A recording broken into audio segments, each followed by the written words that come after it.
Hello everyone, আমার নতুন একটা ভিডিওতে তোমাদের অনেক অনেক স্বাগত। আশা করি সবাই খুব ভালো আছো, সুস্থ আছো, আর আমরাও মোটামুটি ভালোই আছি। আগের দিনের ভিডিওতে তো দেখেছো যে আমি একটু নবদ্বীপ এসেছি, তাই নবদ্বীপে এসেছি, এমনিতেই রাত হয়ে গেছিলো। তো আজকে হচ্ছে ঠিক তার পরের দিন সকালবেলা। তো এদিকে দেখো আমাদের পচা বসে আছে জালনায়, আর ওখানে কটা বাচ্চাও দেখতে এসেছিল। আর আমি, মেয়ে আর ননদ মিলে একটু লিকার চা খেয়ে নিয়েছি। আর দেখতেই পেলে ওর ওয়ার্ড্রপে কত রকম ফেসিয়ালের জিনিস রয়েছে। আসলে আমার ননদ তো বিউটিশিয়ান, তার জন্য আজকে ঠিক করেছে আমাকে আর আমার মেয়েকে পরিষ্কার পরিচ্ছন্ন করবে। আর প্রথমেই আমার মেয়ে বসে পড়েছে। ওর না চুলগুলো কদিন ধরে ভীষণ উঠছে। কদিন ধরে মানে কি, অনেক দিন ধরে। আসলে কি বলতো, অতিরিক্ত খুশকিও হয়, আর ঠিক করে না মাথাও ঘষে না, আর ঠিক করে জল দিয়ে ধোয়েও না। এই জন্য না চুল প্রচণ্ড উঠছিল। তাই ওর পিসি কি করলো জানি না, একটু স্পা করেই বোধহয় দিয়েছে, তাতে একটু চুলটা কম যদি ওঠে। আর আমি এদিকে বসে পড়েছি এখন ভুরু প্লাক করতে। তো আমি না সব জায়গায় ভুরু প্লাক করতে পারি না, জানো তো, প্রচণ্ড লাগে। তো এই ফার্স্ট আমি আমার ননদের কাছে ভুরু প্লাক করলাম। সত্যি বলছি, একটুও লাগেনি, জানো, একটুও না। যেখানে আমি ভুরু প্লাক করতে গেলে কেঁদে কেটে অস্থির হয়ে যাই, সেখানে আজকে আমি কি সুন্দর বসে বসে ভুরু প্লাক করলাম। মনেই হলো না যে ও মনে হয় এত তাড়াতাড়ি করে দিল। এত ভালো ওর হাত, ভীষণ ভালো লেগেছে আমার, একটুও লাগেনি। আর এদিকে পচাকে দেখো দিয়েছে হচ্ছে পিয়ারা। আর ভুরু টুরু প্লাক করে এখন আমার ঘষা মাজা চলছে। এত নোংরা করে এসেছি যে ও পরিষ্কার করেই যাচ্ছে। আরে প্রথমে একটু ডিটার্ন করে তারপরে ফেসিয়াল করছে। আমি তো এত শত জানি না, আমাকে জিজ্ঞেস করলাম, আমি বললাম দেখ আমার স্কিন অনুযায়ী যেটা মনে হচ্ছে তোর করলে পরিষ্কার হবে ঠিক সেটাই করে দে। তাই ও সেসবই করছে। আমিও তো বলতে পারবো না, জানো তো, আমি এগুলো করিও খুব কম, আর কোথাও গিয়ে করলেও জানি না যে কি করে আদৌ। তো এই দেখো এখন একটা প্যাক লাগাচ্ছে, আর এদিকে একটু প্যাক ট্যাক লাগিয়ে নিচ্ছি। আর আমার মেয়ে দেখো পুরো স্নান টান করে চলে এসেছে। এটাও কিন্তু মাঝখানে ওর পিসি ওকে স্নান করে নিয়ে চলে এসেছিল, শ্যাম্পুটাও ওই করে দিয়েছে। আমি তো বসে আছি এখানে, যেতেই পারিনি। তো দাঁড়াও একটু প্যাকটা শুকিয়ে যাক, তারপরে আবার কি করবে জানি না, তোমাদের দেখাই। স্মুথ হয়ে গেছে, স্মুথ। এটা আমার পিসির ক্রেডিট। দাঁড়াও আমার পিসিকে দেখাই। এটা আমার পিসি। শ্যাম্পুটা করে আনার পরে চুলটা কিন্তু বেশ সফট হয়েছে। প্রচণ্ড রুক্ষ ওর চুল, জানো, আর প্রচণ্ড মোটাও। তো এখন তো বেশ মনে হচ্ছে সফট লাগছে, জানি না পরে কি হবে। আর এদিকে আমি তো এখন প্যাক লাগিয়ে বসে আছি। আর এই দেখো সরঞ্জাম কত কিছু করছে। আর ওই দেখো আর একটা না আমাদের দেয়াল আলমারি আছে, সেইখানেও কত রকম প্রোডাক্ট রয়েছে। আগেরটাও দেখালাম, আর এখনও প্রোডাক্ট রয়েছে। আর আমি এদিকে প্যাক লাগিয়ে এখনও বসেই আছি, জানি না কখন তুলবে। আর এই যে তোলা হয়েও গেছে, এবার আরও একটা কি যেন লাগাচ্ছে। আমি তো আগেই বললাম জানি না, বোধহয় এবার একটু কমপ্লিট হলো। যাকগে, দেখে তো পরিষ্কার লাগছে মুখটা। আর এদিকে আমার মেয়েকে এখন লাগিয়ে দিচ্ছে সিরাম। আর ফেসিয়াল করার পরে দেখলাম সত্যি গো, মুখটা আমার প্রচণ্ড পরিষ্কার হয়েছে। মানে আমি তো কিছু করিই না, সেখানে এত সাদা লাগছে আর এত সুন্দর বেশ সফট লাগছে। নিজের গালকে নিজেই সারাক্ষণ ধরছি। সত্যি আমার ননদ কিন্তু দারুণ ফেসিয়াল করেছে, তার সাথে ভুরু প্লাক, আর মেয়েরও দারুণ স্পা হয়েছে। এদিকে মুখ চকচকে করে নিয়ে এখন বসেছি আলু কাটতে, কারণ আজকে আমাদের পান্তা ভাত খাওয়া, তার জন্য একটু আলু ভাজা করছি। আর ওদিকে বড়াও করা হয়ে গেছে।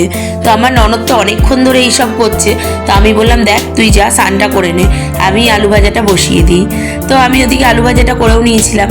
আর এদিকে ছোদ্দা এসছে ঠাকুরঘরের মানে পেছনটা, ওখানেও নাকি লঙ্কা গাছ আর লেবু গাছ লাগিয়েছে। আর দেখো কি সুন্দর লঙ্কা হয়েছে, দেখতে পেয়েছো? 2-3টে হয়েছে, মানে বড় হয়েছিল ওরা নাকি তুলে নিয়েছিল, আর এখন ছোট ছোট 2-3টে আছে। আর দাঁড়াও গাছে লেবুও হয়েছে, দেখাই, ওই দেখো ছোট্ট ছোট্ট লেবু দেখা যাচ্ছে, বেশ সুন্দর লাগছে। তো এখান থেকে 2টো লেবু ছিঁড়ে নিয়ে যাবো পান্তা ভাত দিয়ে খাওয়ার জন্য। আর এদিকে আমাদের সানটানও হয়ে গেছিল, আর এখন মেয়েকে আর ছোদ্দাকে বসতে বলেছি খেতে। আসলে আমি আমার দেওরকেই ছোদ্দা বলে ডাকি, কারণ সম্পর্কে আমি বড় হলে কি হবে, বয়সে আমার দেওর বড়, ওই জন্য আমি ওকে ছোদ্দা বলি আর ও আমাকে বৌদিই বলে। তো খাওয়া দাওয়া সেরে নিয়ে এখন আমরা একটু বসে গল্প করছি। আর ওদিকে মিষ্টিও চলে এসছে। আর আমার মেয়ে আর মিষ্টি হচ্ছে 1 বছরের ছোট বড়, তাই দুজনের মধ্যে প্রচন্ড ভাব। আর মিষ্টি হলো আমার কাকা শ্বশুরের মেয়ের ঘরের মেয়ে, মানে আমার ননদের মেয়ে। ওদের বাড়ি না নবদ্বীপের কাছাকাছি। আর যখনই আমার বাবু আসে আর আমরা আসি তখনই মিষ্টি চলে আসে ওর মামা বাড়িতে, আর আমার ননদও এসেছে। আর এই দেখো এখন তোমাদেরকে আমি পুরো বাড়িটা দেখাবো বলে ঘর থেকে বেরিয়ে এসেছি। আর আমাদের ঘর থেকে বেরিয়েই দেখতে পেলে একটা উঠোন, আর উঠোনের একদম সোজাসুজি দেখো ঠাকুর ঘর। এটা হচ্ছে আমাদের পুরো বাড়ির মাঝখানে ঠাকুর ঘর। তো ঠাকুর ঘরের পাশ দিয়ে পুরো অনেকটা জায়গা, জানো তো, আমাদের বড় উঠোন। আর এই দিকটা দেখো গাছ লাগিয়েছে আমার দেওর। এটা হচ্ছে উচ্ছে গাছ আর পাশেই আছে পুঁই গাছ। তো বেশ দেখছি ভালোই হয়েছে, আর নাকি উচ্ছেও ভালোই হয়েছিল। তো ওরা তো খেয়ে নিয়েছিল, জানতো তো না আমি আসবো, তার জন্য উচ্ছে নেই। তবে এদিকটা করে দেখো গাছ লাগানো আছে, সেখানটা কিন্তু মাটি নেই, একটুখানি ইট দিয়ে তার মধ্যে মাটি দিয়ে গাছ লাগিয়েছে। বেশ গাছগুলো হয়েছে কিন্তু। আর ঠিক তার পাশেই হচ্ছে আমার কাকা শ্বশুরের বাড়ি, মানে এটা হচ্ছে আমার ছোট কাকা শ্বশুরের বাড়ি। ওনারা কিন্তু দুজনেই অরুণাচল প্রদেশে থাকে, জব করেন। আর এটা হচ্ছে ঠাকুর মন্দির, তোমাদের তো দেখালামই। আর ওদিকে আর একটু জায়গা আছে, আর ওই যে ওইটা দেখতে পাচ্ছ ওটা আমার ঠাকমা শাশুড়ির ঘর ছিল। তো এখন তো উনি নেই, মারা গেছেন। তো ওখানে আমরা সবাই থাকি। আর এটা হচ্ছে আমার এক কাকা শ্বশুরের বাড়ি, মানে মিষ্টির দাদুর বাড়ি। আর এইটা হলো আমার শ্বশুর বাড়ি, মানে এই বাড়িটাই হচ্ছে আমার শ্বশুর বাড়ি।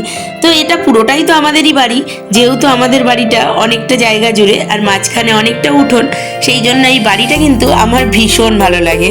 আর এরকম বাড়ি এখন হয়তো দেখাই যায় না।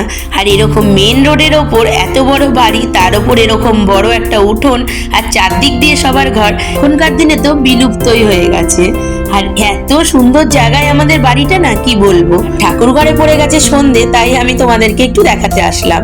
তো আজকে তো পুরোটা দেখাতে পারলাম না, কালকে তো অনুষ্ঠান আমাদের বাড়িতে, ভালো করে তোমাদেরকে আমাদের বাড়ি রাধা গোবিন্দ দেখাবো।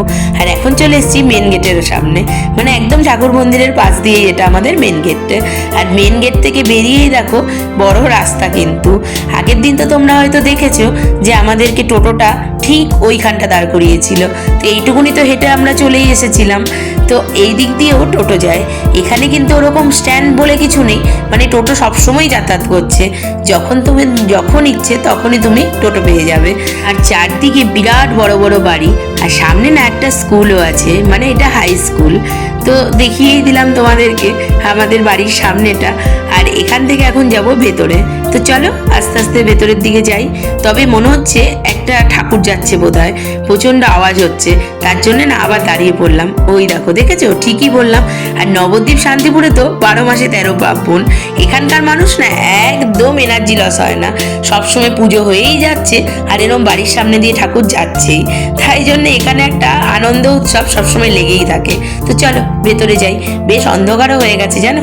আমি একদম সন্ধে লাগার আগে আগে ভাবলাম তোমাদেরকে বাড়িটা দেখিয়ে দিই, তার জন্যই একটু আগে আগে চলে এসেছিলাম। তো এখন দেখো পুরো অন্ধকারই হয়ে গেছে। আর বাড়ির ওই দিকটাও তোমাদেরকে একটু দেখাই, চলো। আর এই নবদ্বীপের বাড়ি কিন্তু আমাদের বেশ পুরনো জানো, এখনো 15-20 ইঞ্চির কিন্তু দেয়াল এগুলো। তো এই ঘরগুলো পুরনো, পরে সব আবার রিপেয়ারিং করে ঠিক করেছে। আর একদম ঠাকমা শাশুড়িদের ঘরের পাশ দিয়ে দেখো এইখানে আরো আমাদের জায়গা আছে, একদম রাস্তার ওপরে এই জায়গাটা। আর এই যে কাঁঠাল গাছটা দেখতে পাচ্ছ, এটা বহু পুরনো কাঁঠাল গাছ, মানে যখন এই বাড়িটা নিয়েছিল তখনকার নাকি কাঁঠাল গাছ। তো আগে তো ভীষণ কাঁঠাল হতো, আর খেতেও কিন্তু ভীষণ ভালো ছিল। কিন্তু এখন তো অনেকটা বয়স হয়ে গেছে গাছের, তাই এখন কাঁঠালগুলো হলেও খুব একটা টেস্ট নেই, আর সবাই নাকি খেতেও পারে না, তাই এঁচড়ই খেয়ে নেয়। আর এই পাঁচিলটা হচ্ছে আমাদের অনেক পুরনো স্মৃতি জানো। যখন আমার প্রথম বিয়ে হয়েছিল, তখন আমি, আমার শাশুড়ি, আমার ননদ, কাকি শাশুড়ি সবাই এই পাঁচিলে দাঁড়িয়ে থাকতাম। আমরা তো সবসময় গেটের কাছে যেতাম না, তো এই পাঁচিল দিয়েই দেখতাম যে কোন মানুষ যাচ্ছে। আর এখান থেকেই মোটামুটি কথাও হতো। আর যখনই ঠাকুর আসতো তখনই এই পাঁচিলের সামনে দৌড়ে চলে আসতাম। ঠাকুর দেখা হয়ে গেলেও গল্প আমাদের শেষ হতো না, ঘন্টার পর ঘন্টা আমরা সবাই মিলে দাঁড়িয়ে দাঁড়িয়ে গল্প করতাম। বাড়িতে আসলেই না কত কিছু মনে পড়ে যায় জানো। যখন আমার বিয়ে হয়ে এসেছিলাম তখন এই বাড়িতে কত লোক, পুরো বাড়িটা না গম গম করতো। যখনই গেট খুলে ঢুকতাম সবাই দৌড়ে চলে আসতো দেখার জন্য। আর তখন আমার শাশুড়ি, শ্বশুর, মা শাশুড়ি, পিসি শাশুড়ি এত ভালো লাগতো যে তখন মনেই হতো না এই বাড়ি থেকে যাই। কিন্তু এখন সেই বাড়িতেই একদম আমার আসতে ইচ্ছা করে না, এত খারাপ লাগে যে কি বলবো। এখন একটা কথা বলারও লোক নেই। আর তখন আমার শাশুড়ির সাথেই গল্প করে সারা দিন আমার কেটে যেত। আর ওই জন্যই না আরো বেশি খারাপ লাগে। অনেকদিন পরে অনেকগুলো কথা তোমাদেরকে বলে ফেললাম, আসলে এই বাড়িতে আসলেই না শুধু মনে পড়ে যায়। তো এই যে চলে এসেছি আমরা গঙ্গার ঘাটে, আর আমার তো এখানে আসলে থাকাই হয় না, হয় 1 দিন 2 দিন থাকি বা 3 দিনের মাথায় চলেই যাই, তাই জন্য কোথাও যেন তো ঘোরা হয় না। তাই আমার ননদ বলছে তুমি তো আসোই না, আর আসলেও থাকো না, তাই তুমি জানবে কি করে, তো চলো তোমাকে একটু ঘুরিয়ে আনি। আর এই দেখো গঙ্গার ধারে এসে দেখছি ওরে বাবা, তো বিরাট মানুষের সমাগম, এত মানুষ বসে আছে, আর সত্যি ভীষণ ভালো লাগছে, প্রচন্ড হাওয়া দিচ্ছে জানো। আর এই দেখো রানীমার এখানে একটা মূর্তি করেছে, আর ওপর দিয়ে ঠিক না পাশ দিয়ে একটা বট গাছ আছে, আর বট গাছের ঝুড়িগুলো না অনেক বড় বড়, আর বট গাছটা এমন ভাবে মানে গোল হয়ে রয়েছে যে পুরো রানীমার একদম পুরো মাথার ওপর দিয়েই এই বট গাছটা। আর বট গাছের দেখো পাতাগুলো পুরো একদম গঙ্গার ঘাটের মধ্যেই ঝুলছে, এত বড় বট গাছটা ভীষণ সুন্দর লাগছিল। আর দুদিকটা দেখো কি সুন্দর করেছে, এই দিকেও সবাই বেশ দাঁড়িয়ে আছে, বসে আছে, আর এই দিকটা করেও করেছে, আর মাঝখানটা ঘাট, আর হাওয়াও দিচ্ছে, আর প্রচন্ড গরম জানো তো, তাই আমরা একটু বসেও ছিলাম। এরপরে ভাবলাম একটু মেলাটা নয় ঘুরেই দেখি, কতক্ষণ আর বসে থাকবো, মেলায় তো সেই একই ব্যাপার, সেই কসমেটিক্স বা ঠাকুর বা কোনো খেলনা কোনো জিনিস এইগুলোই, তো সেইগুলো আর কি নেবো, তাই একটুখানি দেখলাম, দেখে নিয়ে আমরা চলে এসেছি আইসক্রিম নিতে, কারণ বেশ দেরি হয়ে গেছিল, আর কি খাবো বুঝতে পারছিলাম না, আর তারাও লেগে গেছে যে বাড়ি তাড়াতাড়ি ঢুকতে হবে, কারণ আমার দেওরের আবার টাইম টু টাইম খাবার চাই, মানে ও সকালবেলা যেমন 9:30 থেকে 10টার মধ্যে টিফিনটা খেতে আসে, তেমন রাত্রিবেলাতেও চলে আসে 10টার মধ্যে, আর আমরা তো বেশ দেরি করে চলে এসেছিলাম, তো এতই গরম লাগছিল, আইসক্রিম খেয়ে আমরা আবার লেবু জলও খেয়ে নিলাম, আর মাঝখানে না একটু ফুচকা খেয়েছিলাম, ভীষণ বাজে করেছিল ফুচকাটা খেতে, ওই জন্যেই আবার একটু তাড়াহুড়ো করে লেবু জলটা খেলাম। আর একদম ফেরার পথে আমার ননদ বললো চলো একটু ভ্রু প্লাক করে আসি, ও তো আমারটা করে দিয়েছে কিন্তু নিজেরটা তো আর করতে পারবে না, তাই একটা পার্লারে ঢুকে পড়েছি, আর ওই একটু ভ্রু প্লাকটা করে নিই, তারপরে আমরা এখান থেকে বেরিয়ে যাব।